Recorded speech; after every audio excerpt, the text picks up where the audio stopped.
Poor man. They mocked him. They laughed at him. On his wedding day, the happiest day of his life, the bride's family called him poor, useless, unworthy. But what they didn't know was that the man they despised was hiding a secret that would shake their world and change everything. Stay with me until the end, because this story has a twist you'll find very interesting. Also, remember to like the video and subscribe to our channel for more breathtaking stories. The wedding hall glittered with gold decorations, shining chandeliers, and guests dressed in expensive designer clothes. It looked like a celebration fit for royalty. But for the groom, every sparkle felt like a spotlight on his shame. As he stepped inside, whispers followed him like shadows. He wore a simple black suit, neatly pressed but not flashy. His shoes were polished, but they weren't new. To most people, he looked like any ordinary man, but in this crowd, ordinary was an insult. "Look at him," one of the bride's cousins muttered, loud enough for others to hear. "Doesn't even look like he belongs here." The groom heard it. He heard every word. At the front of the hall, the bride's mother sat with a proud, stiff face. When her eyes fell on the groom, her lips curled into a bitter smile. She leaned over to her sister and whispered, "My daughter deserves a man of status, not a beggar in borrowed clothes." Her sister laughed softly. "At least he tried. Maybe he'll get lucky and marry into money." The groom stayed calm. He walked steadily, though every insult cut like glass. He didn't raise his voice. He didn't defend himself. He only smiled. A quiet, mysterious smile that no one understood. At the altar, his bride stood nervously, her white dress glowing under the lights. She looked beautiful, fragile, and uncertain. She loved him, but she had heard her family's words too. She felt their judgment pressing down on her. The ceremony began. The officiant spoke about love, trust, and the bond of marriage. The groom's eyes never left his bride's face. He saw her fear, her confusion, her hesitation. But he also saw something else, a flicker of faith hidden deep in her gaze. When it came time for the vows, the bride's father shifted in his chair. He crossed his arms and muttered, "Let's get this over with. This poor man has already wasted enough of our time." The groom's heart pounded, but his voice was steady when he spoke his vows. "I promise to love you not just in times of joy, but in days of struggle. Not only when life gives us plenty, but even when it gives us little. I promise you my heart, my loyalty, and my life." His words were simple, but they carried weight. The hall fell quiet for a moment. Even those who mocked him could feel the sincerity in his voice. Then came the exchange of gifts. The bride's family leaned forward, eager to see what he could possibly offer. They expected nothing. Maybe a cheap trinket, maybe nothing at all. The groom reached into his pocket and pulled out a small box. Inside was a plain silver keychain with two initials engraved, H and A. The bride's mother gasped, then laughed. "A keychain! Is this a joke?" The cousins joined in, mocking louder now. At least he could have bought her flowers or a necklace. A keychain? That's all? The bride's cheeks turned red. She looked at the keychain, embarrassed, torn between love and shame. The groom placed it gently in her hand and whispered, "Keep this close. It's more than it seems." But no one believed him. Not yet. The hall filled with laughter, the kind that stings and echoes in the soul. The groom stood tall, silent once again. His secret remained hidden, but his eyes burned with quiet fire. They had no idea that the man they mocked was far from poor. They had no idea that the keychain in the bride's hand was the beginning of a story that would soon turn their laughter into silence. And in that moment, the groom smiled once more, the smile of a man who knew what was coming. The ceremony ended, and the couple walked down the aisle as husband and wife. Applause filled the hall, but the sound was thin, laced with mockery. Guests clapped because tradition demanded it, not because their hearts celebrated. The bride held the little silver keychain in her palm. She kept looking at it, confused, embarrassed.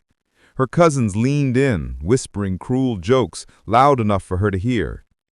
Maybe the poor man didn't even buy it. Maybe he found it on the street.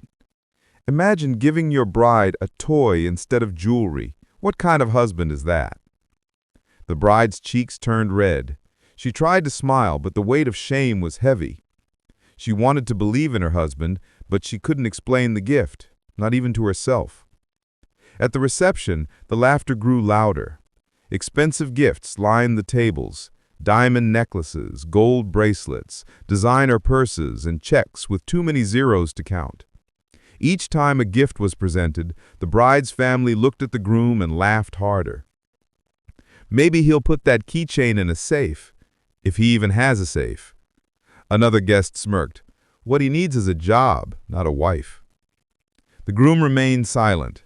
He sat with a calmness that unsettled some, as if their words couldn't touch him. He didn't flinch. He didn't argue. Instead, he watched his bride carefully, studying her every reaction. She avoided his eyes. She couldn't meet his gaze. Inside her heart, doubt began to grow like a shadow. Did I make a mistake? Did I choose love over security only to end up with nothing? As the night went on, the laughter became crueler. The bride's mother, who never liked the groom, raised her glass and gave a toast. "To my daughter," she said proudly, "may you always have the strength to carry the weight of this marriage. After all, true love can't be bought, especially when your husband can't afford it." The hall erupted in laughter. Glasses clinked, voices cheered. The groom's reputation was shredded in front of everyone. But he didn't rise. He didn't speak.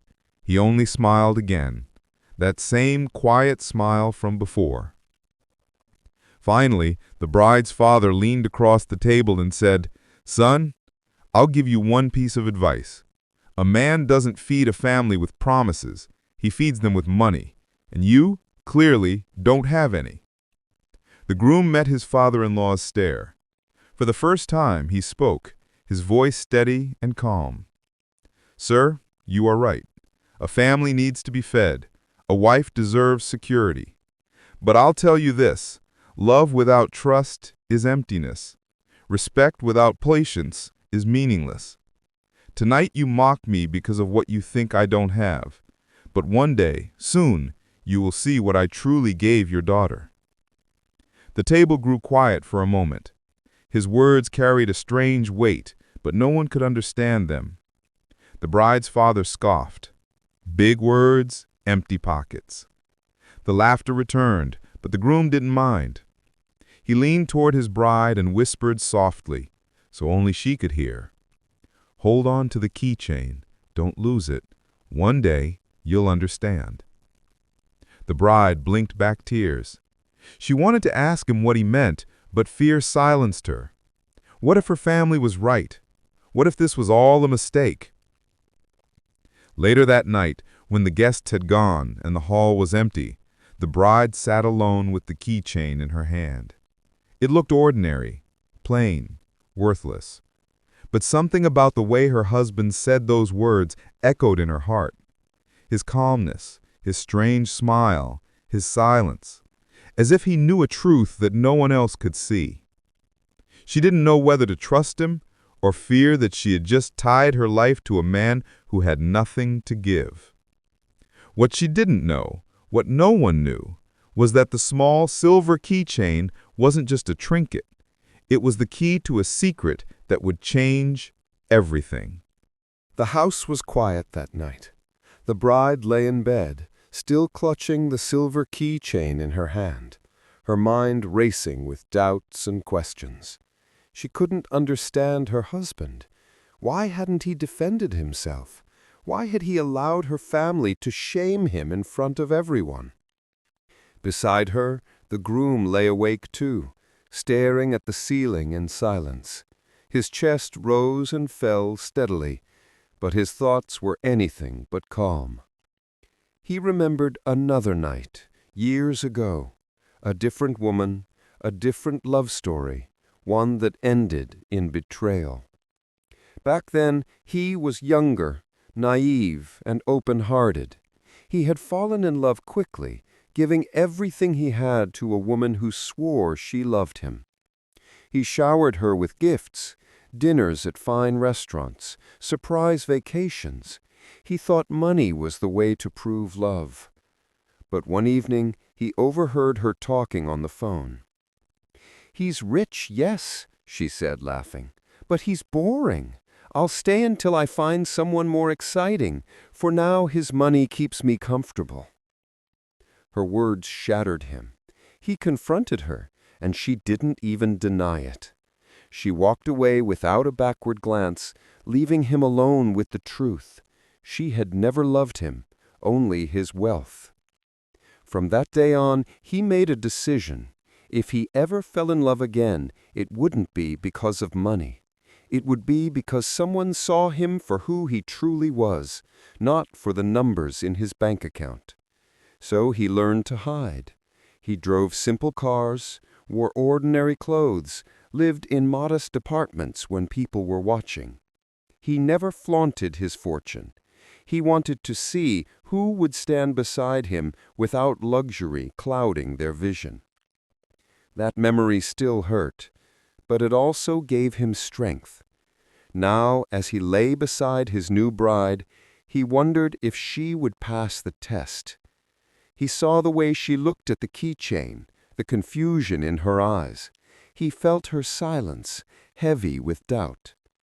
He turned his head and looked at her sleeping face. Her lashes were wet with tears. She had cried herself to sleep. His heart ached. He wanted to tell her everything, about the mansion waiting for her, the businesses he owned, the empire he built quietly while the world thought he was ordinary. He wanted to ease her worries, silence her family's laughter, but he didn't, not yet. Because love built on secrets was fragile, and love built on appearances was worse than fragile. It was false. He needed to know, would she love him when she believed he had nothing? Would she still stand by him when her own family despised him? That was why he stayed silent. That was why he gave her only the keychain. The keychain. He closed his eyes and smiled faintly. It was not just a gift, it was a symbol. The key that would open the door to their true life together. But until the right moment came, only he knew its meaning. The next morning, her family's brides continued their ridicule. At breakfast, her cousin smirked. "So, brother-in-law, where are you taking her for the honeymoon? Don't tell me it's the park down the street." Another cousin added, No, maybe the library. It's free." Laughter filled the room again. The bride lowered her eyes, ashamed. She couldn't protect him from their insults, and he, as always, said nothing. But inside, the groom's resolve grew stronger. Let them laugh now, he thought. Let them mock and scorn. The day is coming when their words will turn to silence, and when that day arrives, they will remember every insult they threw, and it will taste like poison on their tongues. He looked at his bride one more time, watching her struggle between love and doubt. And in his heart he whispered a promise. "Hold on a little longer. Soon you'll know the truth." And with that, he smiled again, the same quiet, mysterious smile that had puzzled everyone since the wedding. The smile of a man with a secret too powerful to stay hidden forever. The days after the wedding were heavy with tension. The bride's family wasted no time reminding her of the mistake she had made. Her mother visited daily, wearing the same sharp smile. "Daughter," she said one morning, "we tried to warn you. A poor man cannot carry a rich woman. Love may feed the heart, but it cannot feed the stomach." Her father added, "You will regret this. He can't even give you a proper home. Where will you live? In a tiny rented room? Don't expect us to support you." The bride listened quietly, holding the keychain her husband had given her. She wanted to believe there was more to it. She wanted to believe in him. But her parents' words dug deep. The groom, as always, remained calm. He never argued, never defended himself. He simply offered a polite smile and said nothing. Until one evening. They were all seated at the dinner table when the groom finally spoke. His voice was quiet, but it carried through the room. "I'd like to invite all of you," he said, "to visit our new home." The room fell silent for a moment, then erupted in laughter. "New home?" the bride's uncle scoffed. "Don't tell me you found a basement to rent." Her cousin chimed in, "Maybe a one-bedroom apartment with a leaking roof?" Her mother smirked. "Son, you've already embarrassed yourself enough. Don't make promises you cannot keep." But the groom didn't flinch. He leaned back in his chair, his face calm. "I'm serious. Tomorrow evening. Come with us. See where we will live as husband and wife." The bride's heart jumped. She turned to him, searching his face for answers. A new home? She had no idea what he meant. Her father crossed his arms. "Fine," he said coldly. "If you want to play this little game, we'll humor you. We'll come, but don't expect applause when we see the tiny shack you've prepared." The family laughed again, already planning to use the visit as fresh fuel for their mockery. The bride said nothing. She couldn't hide her worry, but in the corner of her husband's smile, she saw it. That same faint smile, the smile that always unsettled her. The next day arrived. The bride's family dressed in their finest clothes, as if going to a show. They spoke loudly in the car ride, mocking the groom with every mile. "I hope he at least found somewhere with running water," one cousin joked. "Or maybe he'll take us to a motel," another laughed. The bride sat quietly, her hands cold. She didn't know what to expect. Every cruel word from her family made her heart pound harder. The groom drove silently, his hands steady on the wheel. He didn't argue, never defended himself. His eyes stayed on the road, but inside, his chest burned with both pain and anticipation. He had waited for this moment. He had endured every insult, every whisper, every sneer, all for this. Finally, the car slowed. The family leaned forward, eagerly, ready to laugh. But their voices faded when they saw the road ahead. It wasn't a crowded street or a crumbling neighborhood. It was a long, private driveway lined with tall trees and iron gates. The gates swung open slowly, revealing manicured gardens, marble fountains, and a grand building in the distance. The bride gasped. Her eyes widened, her hand flying to her mouth. The family sat frozen, their laughter caught in their throats. The groom's lips curved into that familiar, mysterious smile. "We're here," he said softly. "Welcome to our home." The gates creaked open, and the car rolled forward in silence. Every mocking voice that had filled the air moments ago was gone. The only sound now was the hum of the engine and the soft crunch of tires on the paved driveway. The bride's family pressed against the windows, their eyes wide. On either side, they saw flower gardens stretching endlessly, fountains spraying crystal-clear water into the air, and sculptures that looked like they belonged in a museum. As the mansion came into view, a gasp rippled through the car. It wasn't a house. It wasn't even just a mansion. It was an estate, massive, breathtaking, glowing in the evening light. Tall columns reached into the sky. Wide glass windows reflected the setting sun. Balconies curved gracefully around the upper floors, each one draped with greenery. The bride clutched the keychain in her hand, realization beginning to dawn on her. Her mother blinked, speechless for the first time in days. This can't be his," she whispered. Her father leaned forward, his jaw tight. "No, it must belong to someone else." The car pulled up to the grand entrance. The doors swung open and staff dressed in crisp uniforms stepped out in neat lines. "Welcome home, sir," one of them said with a bow. The groom stepped out of the car calmly, his shoes clicking against the marble steps. He turned and held his hand out to his bride. She trembled as she placed her fingers in his, stepping into a world she never imagined. The family followed hesitantly, still in shock. Their laughter was gone. Their pride was shrinking with every step. Inside, the mansion glittered with chandeliers larger than the cars they drove.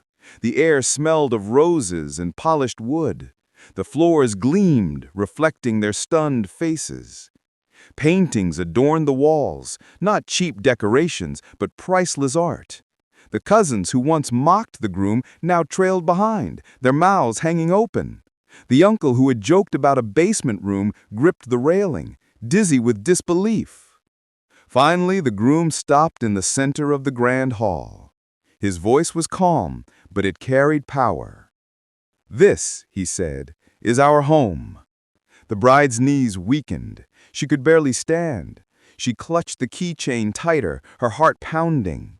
She looked at her husband with wide, tear-filled eyes. You planned this," she whispered. He turned to her gently, his smile softer now. The keychain wasn't just a gift. It was a key to this, to everything I wanted to share with you. But before I showed it, I needed to know if you would love me for who I am, not what I own. The room went still. Her parents, her cousins, every mocking voice that had ridiculed him fell silent. Their faces burned with shame, their throats dry with words they could no longer speak. The bride's mother finally found her voice, trembling. Why didn't you tell us?" The groom's eyes hardened, though his smile remained. "Because I don't measure love with money. Too many people already did. I needed to see the truth. And tonight, you've all shown me exactly what lies in your hearts." The words cut deeper than any sword. The family lowered their heads, their pride shattered. The bride's tears spilled over. She fell against her husband's chest, holding him tightly. "I don't care about the mansion. I only care about you. Forgive me for doubting." He stroked her hair gently. "You believed enough to marry me when the world mocked me. That is what matters." The family stood in silence, swallowed by their own shame, staring at the man they had once laughed at, the man who had been a millionaire all along. And in that silence, the groom smiled once more. But this time, it wasn't mysterious. It was victorious. The grand hall remained silent. The family who once mocked now stood like statues, their laughter buried under shame. The chandeliers sparkled above them, but the light only made their guilt clearer. The bride clung to her husband, her tears soaking his chest. For the first time since the wedding, she felt safe. She felt proud, but most of all, she felt small for ever doubting him. Her mother finally stepped forward, her voice trembling. We didn't know. If we had known." The groom raised his hand, silencing her. His voice was calm but sharp. "That is the problem. You judged me not for who I am, but for what you thought I lacked. You measured me by my clothes, by my gift, by the size of my pockets, and in doing so, you revealed your own hearts, not mine." The father lowered his eyes. The cousins shifted uncomfortably. No one dared to argue. The bride pulled back slightly, looking into his husband's eyes. "Why didn't you just tell me from the start?" she whispered. He cupped her face gently, his thumb brushing her cheek. "Because I needed to be sure. I've been loved before, Or at least I thought I was. But when the money was gone, so was the love. I needed to know, deep in my soul, that you chose me, not the wealth I carry. Her tears flowed harder now. I did choose you, she whispered. I married you when everyone mocked. Even when I doubted, I stayed. Please believe me. He smiled softly, his eyes glistening. I do. That's why tonight I'm giving you the truth. The staff carried in a velvet box and placed it at their feet. The bride bent down, opened it, and gasped. Inside was not just jewelry, but documents, deeds to businesses, properties, shares, a legacy. This is all yours, not because of who your family is, not because of their approval, but because you are my wife, my partner, my heart. The family froze again. They had spent days laughing at a man who owned more than all of them combined. The mother stammered, "Son, forgive us, we—" But he shook his head. "I don't need your forgiveness. I need your respect. And if you cannot give it to me, then you will have no place in our lives." The father's face reddened. For once, his pride crumbled, and he bowed his head. We were wrong. The cousins looked away, their arrogance shattered. But the bride, however, held the keychain in her hand, staring at it through her tears. She finally understood. It wasn't a cheap trinket. It was a symbol of the door her husband had been waiting to open, the door to their real life together. She turned back to him, her heart swelling. "I don't care about the money, the house, or the titles. I would have lived with you anywhere, but I'm glad the world knows now who you really are." He kissed her forehead gently. "And who I really am," he said softly, "is your husband, a man who loves you more than any mansion or fortune ever could."